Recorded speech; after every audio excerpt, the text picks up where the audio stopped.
আমার নবী যেদিন এই দেশ থেকে বিদায় হয়ে যাবে, আমার আল্লাহ জিবরাইলকে দিয়ে প্রস্তাব পাঠিয়েছিলেন, ও জিবরাইল আমার বন্ধুর কানে খবর দাও, আমার বন্ধু এই দেশের মাটিতে থাকতে পারবে না, আমার বন্ধু এই রক্ত মাখা জমিনের মধ্যে রাখবো না, আমার বন্ধুর দেহ আমার আরশের ডাইন পাশে দাফন করব।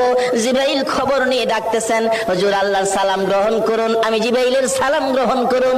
আল্লাহর নবী গো, আপনার দেহ মুবারক আল্লাহর আরশের ডাইন পাশে দাফন হবে, আপনি খুশির সহিত কবুল করুন। আমার নবী কোনো কথা কয় না, দুইটা চোখের পানি ঝরঝর করে ছাড়তেছে। জিবরাইল বলেন, ইয়া রাসূলুল্লাহ, এত সুন্দর প্রস্তাব নিয়ে আসলাম, কোনো কথা কন না, খালি কাঁদেন কেন জানতে চাই।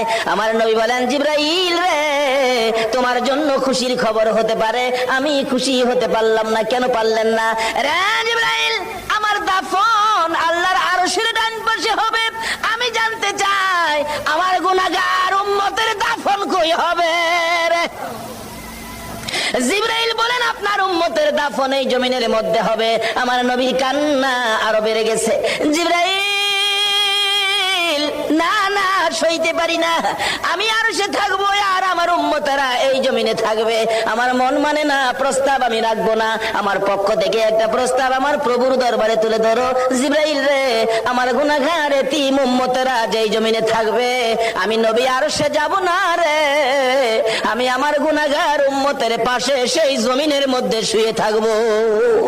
আরে দয়ালো নবী, প্রেমের ছবি আর আসবে না জগতে, আমার দয়ালো নবী, প্রেমের ছবি আর আসবে না। হাসর দিনে উম্মত বিনে, হাসর দিনে উম্মত বিনে যাবে না নবীজি বেহেশতে।